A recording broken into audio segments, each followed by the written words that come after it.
will examine alleged contact between the ancients and alien visitors. Let's start our discussion in Mexico, a country very rich in traditions, both Aztec and Mayan. There seems to be a relationship between what happened in the past and what's still happening today. We are at the airport of the capital, Mexico City. The radar has shown alien UFOs for some time. The UFO is piloted by someone and under control. Tenemos 6 o 7 reportes de diferentes aeronaves, de diferentes tipos de aeronaves, en los que se incluyen desde 727, DC-9, 737. We had 6 or 7 reports from different airplanes, 727, DC-9, 737, and an AT-47, who have had to veer away from the normal landing route because of UFOs.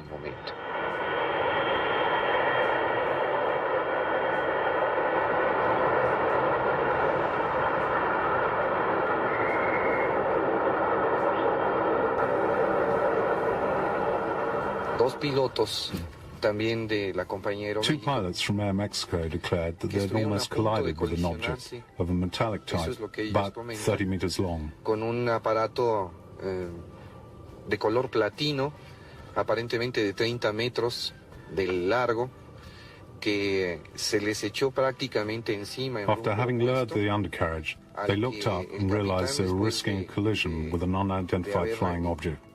They immediately called the control tower and told them what was happening.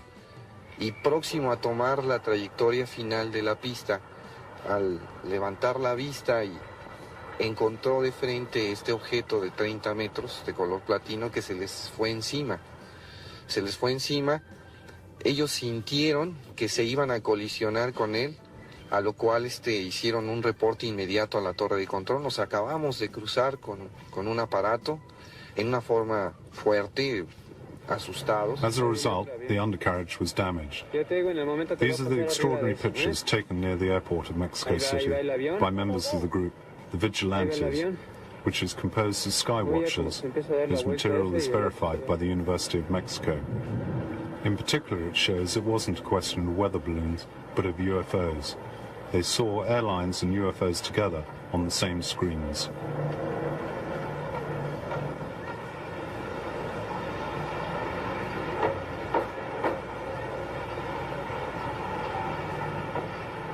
Here is the UFO in the foreground. Y el avión, lo curioso es que brilló igual.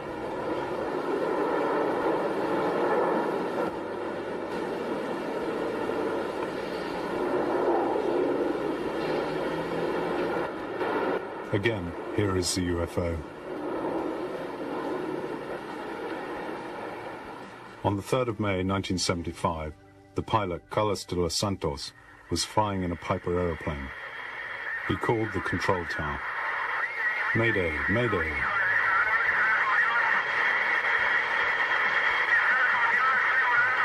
I no longer have control of the plane. I see 3 UFOs flying around me. One has touched the bottom of the plane. The plane is flying without my control. I can see the UFOs. One of them is opposite me. One is on the right wing, and one is apparently under the plane. Carlos was able to escape, but in other cases, in other countries, it doesn't always have a happy ending like this. Mexico City. The UFO sightings became very frequent after the total eclipse of the sun in 1991.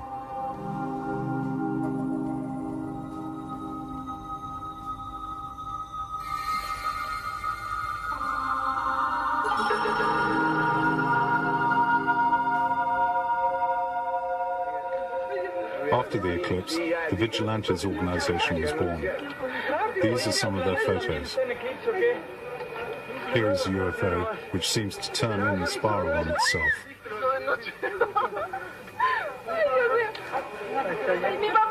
Ya no se ve, ¿verdad? Ya no hay nada. Ya salió otra.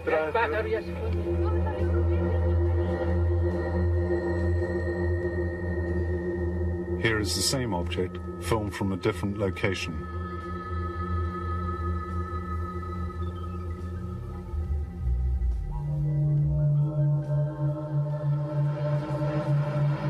now two of the many analyzed by the University of Mexico City.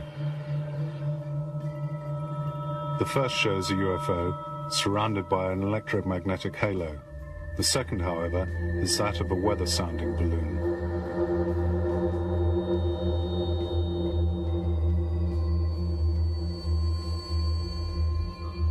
Here we have a picture of a UFO taken by the police and other photos of UFOs taken in Mexico.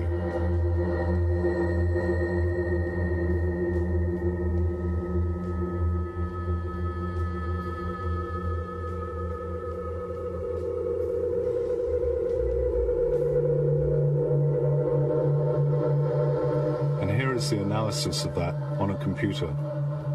The researchers then went on to the place and interviewed the witnesses. They say there's no fraud, no hoax. Many sightings have happened in the area of Puebla, not very far from the capital, and at the foot of the volcano. Is there a relationship between sightings and volcanic activity? Here we meet Soledad, a pediatrician with the vigilantes. Una relación muy, muy estrecha en todo esto con los volcanes. Oh yes, there's a very simple relationship between the volcanic activity and the UFO sightings, and I can prove it. 1 week before the eruption, we saw a group of 8 to 10 UFOs, which were moving about frantically, as if they wanted to warn someone. Exactly a week later, there was a volcanic eruption. Una semana después de tanto avistamiento es cuando hace erupción el volcán.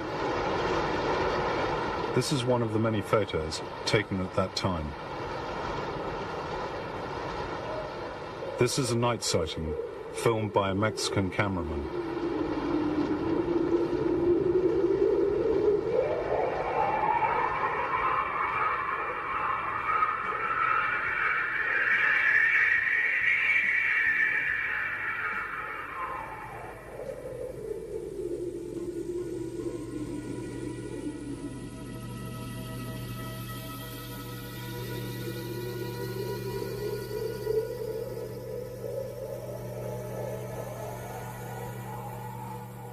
Hernandez.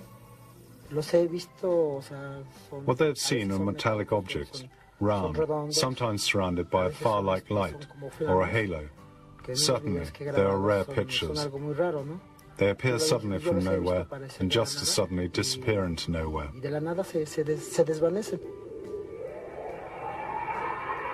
So many people say they're ghosts, magic, but is it an intelligence which has always existed, which has always been in our culture, even in our pre-Hispanic culture? Y eso se plasman a través también de las cosas prehispánicas que encontramos.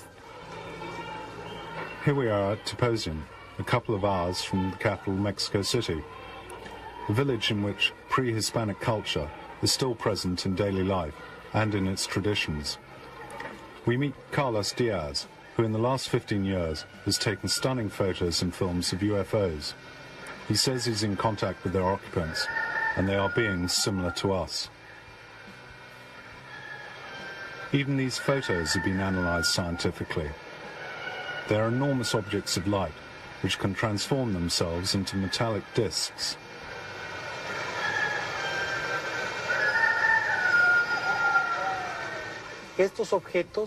Carlos Diaz. These objects, so many times, have remained motionless, suspended in the air for up to 2 hours, hovering over the mountain, the peak of light, above the horizon for up to 20 minutes. Sometimes they move from one peak to another, very slowly, sometimes, however, incredibly quickly. Muchas veces lo hacen lentamente, lentamente, lentamente. Pero en muchas otras, su movimiento es rápido. Carlos isn't the only one to have seen the UFOs. We've met so many people at Tepoztlán who speak about them as natural things. Mysterious, certainly, but seen by many. A cathedral has been built above the Aztec pyramid, using the material from it as a testimony to one culture superimposed upon another. Creo que Carlos. En sí, I think that what we call the UFO phenomenon today is what our fathers have always observed. a phenomenon which belongs to reality, which they've always looked at in a natural way, as something normal, without feeling chosen or anything else. They've known these happenings for centuries. Para ellos es algo ya familiar porque se ha visto durante muchísimos años, tal vez muchísimos siglos. The original tradition, Mayan or Aztec, talks of beings coming from the sky, looking like humans, but with extraordinary abilities and knowledge. For this reason, they were seen as gods, coming from other worlds or from other dimensions of reality. This doesn't mean godlike beings, creators of everything, but beings more involved than us, our bigger brothers. The numerous sightings of UFOs in relation to the total eclipse of the sun in 1991 are contained in the old Aztec prophecies. The Mexican journalist Jaime Mausman, one of the most thorough researchers of the phenomenon, talks about them. Here we see an Aztec pyramid which dominates the valley of Teposian. Jaime Mausman. Mexico seems to be a very magical country with magical traditions, old legends, and there are many predictions, prophecies. There are prophecies from the 9th century. That's more than 1,000 years ago. And this prophecy said that we should have big disasters, natural disasters, big confrontations, probably war. They said that the big lords would fall to give new space for the new lords, the new bosses, let's say. And they also said this was the time of the meeting with the masters of the stars. There is another prophecy. This is an Aztec prophecy connected to the eclipse. This eclipse is part of the legend of the eclipses, and this is the sixth sun. And they said that in the era of the sixth sun, everything that was hidden and buried would be discovered. That the truth would be the seed of life and would be the sons of the sixth sun, or sons, those who would travel through the stars. And this prophecy is more than 500 years old. It means that there is something magical connected to it. Probably it's from very old past. Probably all these prophecies were done by them to alert us of what was happening and coming. I am really convinced this is real. I am really convinced this is coming from out of space, because the tape, the recording that was made in Metepec by Sara Cuevas proves that there is an extraterrestrial there connected to a very important sighting. That means that these UFOs are maneuvered by these extraterrestrials. These are the pictures of the people from outer space, enhanced on the computer to make them more identifiable.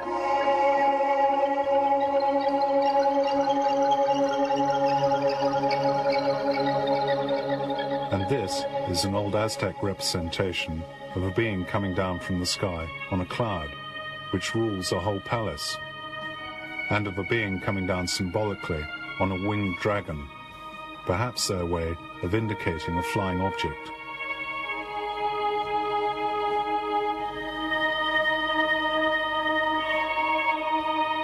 Are they visitors from space?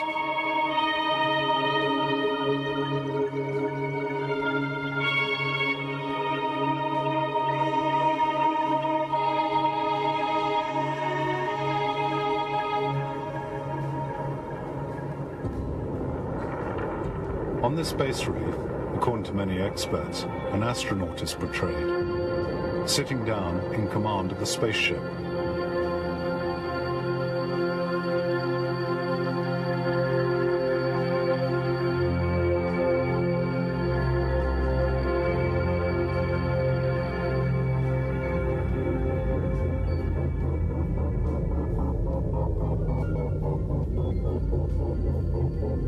What can we say?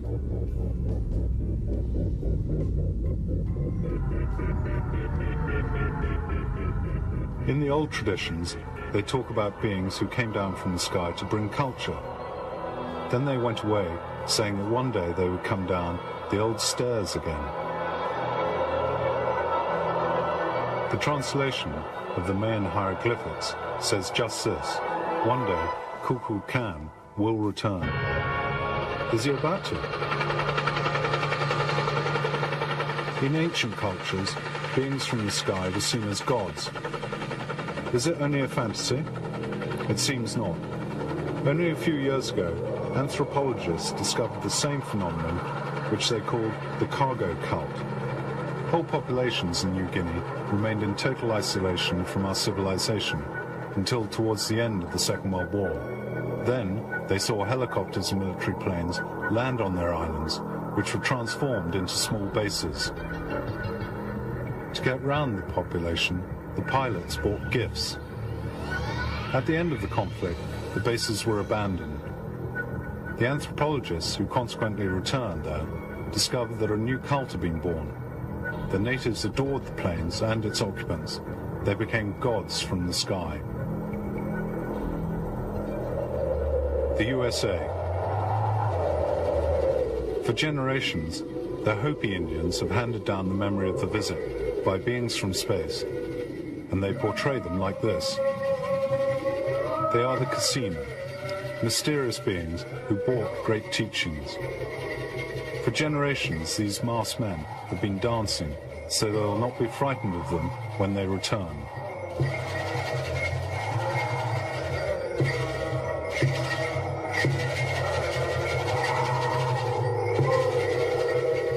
The Casina descended from flying objects that the Hopi portray in these pictures. They believe that one day the Casina will return. Some tribes say that they've been visited in recent years by beings from space.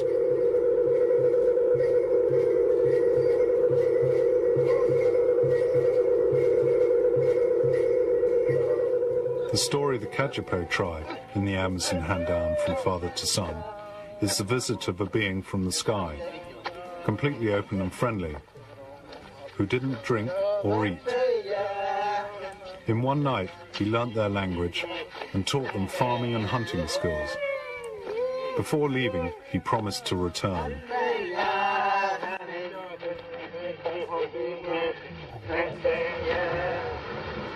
Africa, Mali country of the Dogon, 1946. The old priest, Ogo Tomeli, explained to the anthropologist Marcel Griol their vision of the world. The constellation of Sirius is visible to the naked eye, but Griol was surprised to find that the Dogon knew Sirius B in minute detail, including a very weak star, only visible with powerful telescopes. Sirius B is described as very small, made of very heavy metal, rotating around Sirius A with a cycle of 50 years. All of that is accurate, but that's only been known for a few years. This looks like much more than a mere coincidence.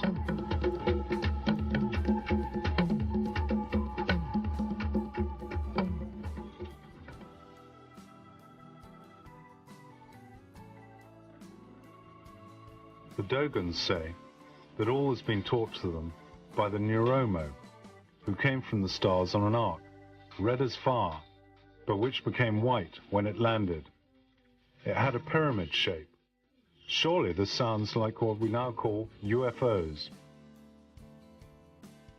The Dogon, in their feasts, remember the Neuromo as carriers of great wisdom. Even the Dogons say the Neuromo will return. But the UFO phenomenon seems to be present even in the distant past.